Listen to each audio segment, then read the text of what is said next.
Hello guys, invited ko kayo dito sa loob ng AFP Wellness Center inside of Camp Aguinaldo.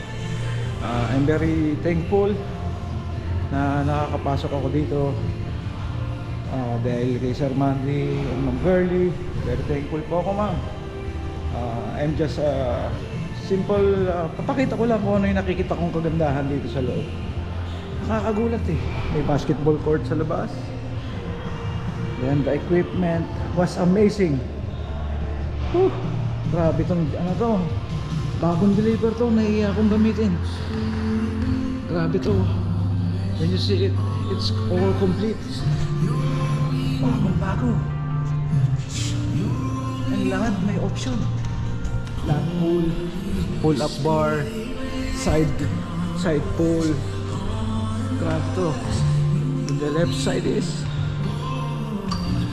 oh, see? Ang left hand. Nakakatuwa. Bagong-bago. Then also we have a punching bag. The tire. Alam mo na saan ginagamit. The treadmill. Kettlebells.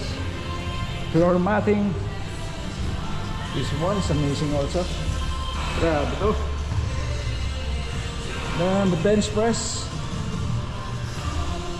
Shout out kay Insayo Equipment.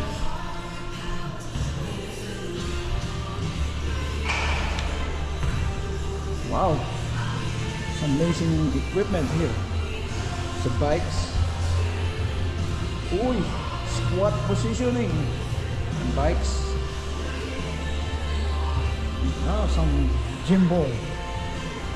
Grabe, punta kayo dito. 50 pesos lang ang entrance. Hanapin nyo lang sa gate 6. Then before you come, make sure na may dala kayong valid IDs kasi so-surrender natin yan sa mga duty on site like sa gate 6. Very important kasi hindi naman na tayo kilala kung saan tayo galing.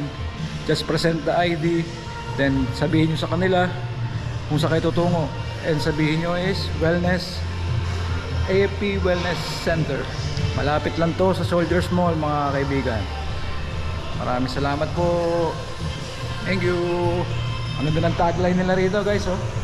Always remember, practice is the bridge between learning and the mastery. Grabe. Ramdam ko yung message na to, mga kapatid. Salamat po sa lahat. God bless. Dasal lang ng dasal.